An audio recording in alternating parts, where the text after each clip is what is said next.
Hi there makers, it is Jo here from Minerva, and today I've got an alteration video for you. I'm going to be showing you how to change a round neck t-shirt into a v-neck t-shirt.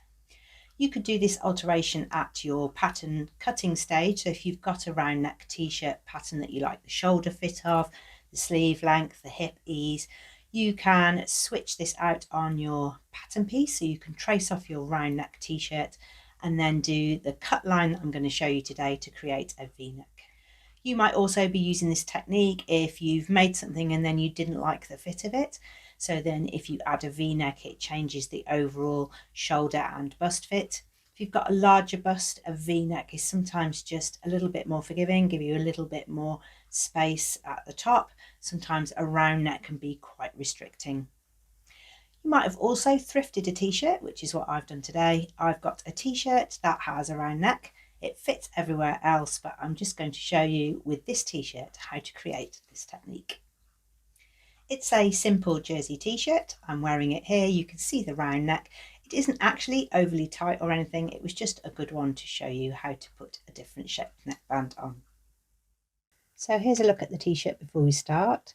It's got a little bit of extra length on there, which I could take off, and I've got a round neck, but I want to take it down to a v-neck to about here. I'm just going to add a little pin just to give me a guidance marker before I cut the fabric. I'm going to take some fabric off the length to use as a neck binding around my new v-neck shape. Now you've chosen the depth of your v-neck by just putting in a little marker, we can start to change the neck shape to a v-neck.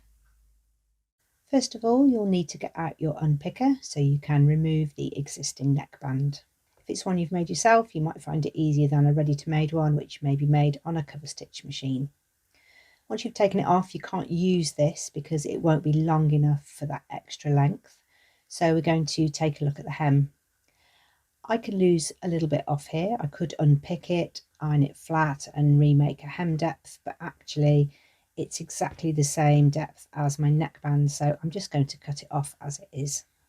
I can rehem it at the end and I can lose that much fabric.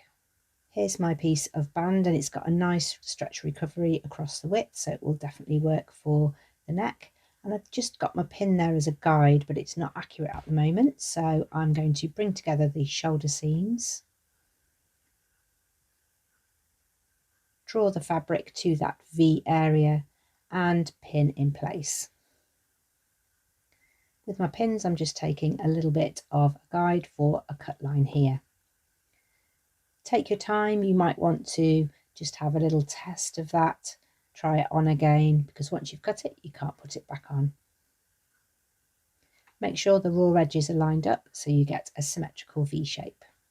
So this is what we're aiming for now, and we need to rebind it with the piece we took off the bottom. First of all, we need to make sure that we get the right length. So walk your tape measure around the neck opening. I started at the V and went around back to the V point at the middle, and I got 74 centimeters. I need to take off 10% of this length, and that will mean that my neck binding is sitting nicely and drawing in the fabric. 74 take away 7.4 gives me a 66.5 centimeter length. I've got a little bit at the end there to join the two ends, so a little seam allowance, a little bit on the other end, and then I can cut this off and this will become my new neckband. You'll need to join the edges together so you've got one continuous ring.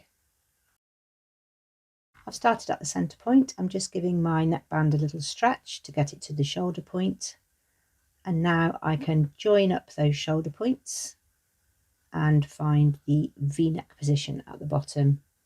All of these main markers will help you to distribute your neckband evenly around the V-neck.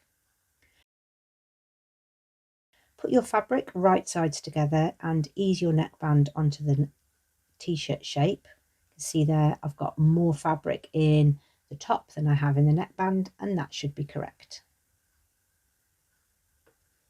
Once it's all pinned in place, mark where your centre front V is, because you'll want to be careful sewing up to that point.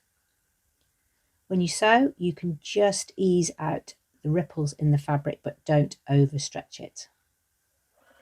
I've got a small seam allowance here, But when I'm getting towards the V, I'm going to slow down and look for that point that I made. Here it is.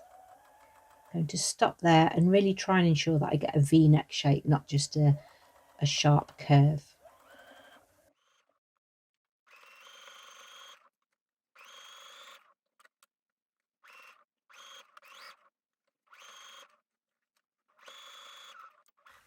You may wish to trim this down if you've got a bigger seam allowance, and you're going to fold it back so that your neckband is revealed.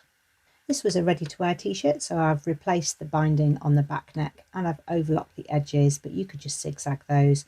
You can also choose to top stitch. I'm going to take a look at that little bit at the V-neck. Going to put the binding right sides together and line up the edges.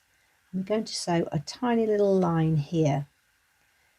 It's a line across a square. So if you imagine a square, you're taking a stitch line from corner to corner.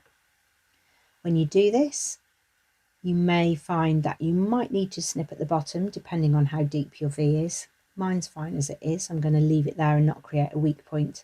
Then you get a little seam at the bottom of your V. All we've got left to do is to replace this hem. I'm using a little bit of hemming wear because I like using it for hemming jersey. It means I won't have a ripply hem. Here's my new t-shirt, just a little bit shorter, but I haven't compromised the length there at all. Got this really nice V-neck. It's really just changed up the style of the top. If you can't take any off the length, you can take a little bit off the sleeves if they're longer and join them together to make your neckband. I find it easier off the hem, but you've got to work with what you've got. If you like a V-neck, it's a great little hack to know.